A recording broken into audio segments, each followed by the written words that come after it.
Pinagsumiti ng courtesy resignation ni Pangulong Bongbong Marcos ang mahigit 40 miyembro ng kanyang gabinete at mga opisyal na may cabinet rank.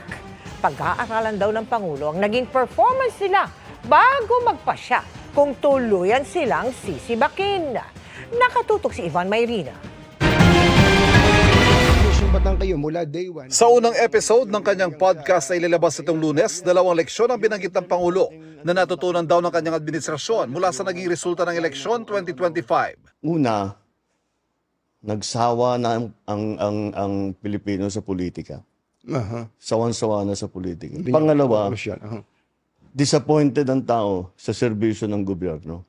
Hindi nila nararamdaman at masyadong mabagal ang galaw ng pagbubuo ng mga project na hindi pa nila maramdaman. At dahil dyan, inanunsyo ng Malacanang ngayong araw na pinagsusumiti ng Pangulo ng courtesy resignation ang lahat ng miyembro ng kanyang gabinete kasama mga pinuno ng ahensya at presidential advisor na may cabinet rank. This is not business as usual, the President said.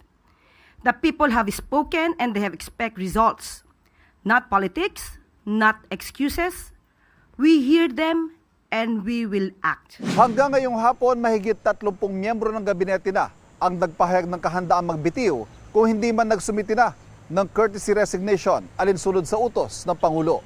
Sa mga susunod na araw, susuriin daw ng Pangulo naging performance ng bawat isa sa kanila at kung nagkaroon ng katiwalian sa kanilang mga ahensya at saka magpapasya kung sino ang tuluyang sisibakin at kung sino mananatili sa pwesto para tahakin ang direksyon ng pamahalaang nais ng Pangulo sa nalalabing 3 taon ng kanyang termino. Yes, mananatili sila sa kanilang posisyon. Siguro ito yung tamang panahon para ipakita nila na dapat sila manatili sa kanilang posisyon. Pero kapag nakita po talaga ng Pangulo na hindi mo deserve ang iyong posisyon, you will be out. At ito ho ba ang panahon na makikita natin from here on again, yung sinasabi ng Pangulo na marahil kailangan ng mas mabagsik na pamumuno? Opo. Umpisa lamang to. Sa presentation ng mga bagong batas sa Malacanang ngayong hapon, present ang ilan sa mga miyembro ng kanyang gabinete tulad din na DILG Secretary John Vic Remulla, PCO Secretary J. Ruiz, DOST Secretary Renato Solidum at DepDev Secretary Arsenio Balisacan na pawang nagsumiti na ng kanilang courtesy resignation. Idinaan naman ng Pangulo sa biro ang pagpapabitiw sa kanila. The honorable members of the cabinet. Teka, may laman pa ba yung kabinete ko? Who am I addressing now?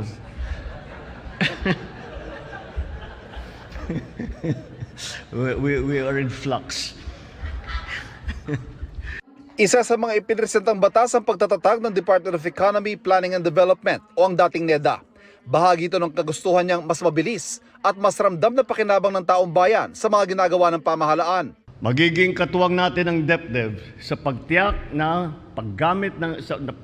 sa paggamit ng ating pondo na ipapatupad ang programa ng WASTO at naghahatid ng pakinabang sa mamamayan. Samantala sa linggo May 25, biyaheng Kuala Lumpur, Malaysia ang Pangulo para dumalo sa 46 ASEAN Summit. Sa harap ng mga kapwa lider sa ASEAN, ng China at mga bansang miyembro ng Gulf Cooperation Council o GCC, igigit ng Pangulong posisyon ng soberanya, karapatan at jurisdiksyon ng bansa sa West Philippine Sea.